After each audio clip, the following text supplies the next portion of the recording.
હવે જાહેર રસ્તા પર પણ તમારા બાળકો સુરક્ષિત નથી રહ્યા, કારણ કે ગીર સોમનાથ જિલ્લાના ઉનામાં બનેલી એક ચોંકાવનારી ઘટનાએ સમગ્ર પંથકમાં ભય અને ચિંતા ફેલાવી દીધી છે.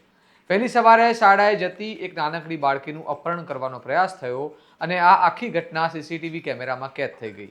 જે બાદ માતા પિતા અને સ્થાનિકોમાં એક જ સવાલ ઉઠી રહ્યો છે કે શું હવે આપણા શહેરોમાં બાળકો માટે કોઈ સુરક્ષિત જગ્યા બચી છે?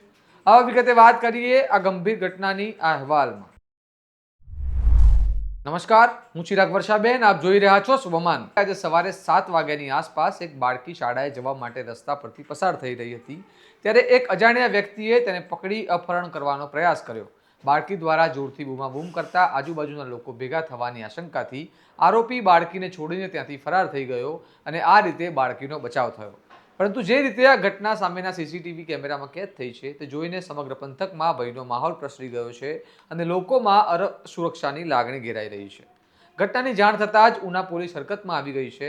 ઉના પોલીસ સ્ટેશનના પીઆઈ એન બી ચૌહાણે જણાવ્યું કે સીસીટીવી ફૂટેજના આધારે આરોપીની ઓળખ કરવામાં આવી રહી છે અને તેને ઝડપી પાડવા માટે ટીમો બનાવવામાં આવી છે. પોલીસ દ્વારા વિવિધ વિસ્તારોમાં શોધખોળ શરૂ કરવામાં આવી છે અને વહેલી તકે આરોપીને પકડવાની તજવીજ પણ હાથ ધરવામાં આવી છે.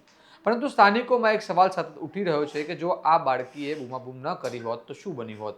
શું કોઈ સક્રિય બાળકો ઉઠાવવાની ગેંગ કામ કરી રહી છે કે પછી આ એકલ દોકલ ઘટનાનો પ્રયાસ હતો?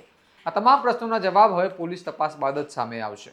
આ ઘટના માત્ર એક અપહરણનો પ્રયાસ નથી, પરંતુ તે સમાજ અને તંત્ર માટે ચેતવણી છે.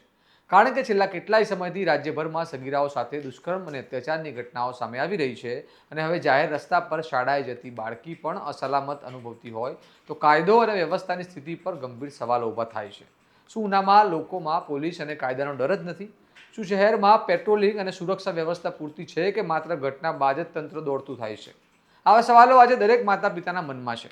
હવે તમામની નજર પોલીસની કાર્યવાહી પર છે કે આરોપી કેટલી ઝડપે ઝડપાશે અને આ ઘટનાની પાછળ કોઈ મોટું નેટવર્ક છે કે નહીં તે તપાસમાં શું બહાર આવે છે. કારણ કે આ માત્ર એક બાળકીનો મુદ્દો નથી, પરંતુ સમગ્ર સમાજની સુરક્ષાનો પ્રશ્ન છે. તમારો મામલે શું મંતવ્ય છે તમને કમેન્ટમાં જણાવો. હવે વિગતવાર અહેવાલો માટે સ્વમાનની ચેનલને લાઇક કરો, આ વિડીયોને શેર કરો અને ચેનલને સબસ્ક્રાઇબ કરવાનું ભૂલતા નહીં. નમસ્કાર.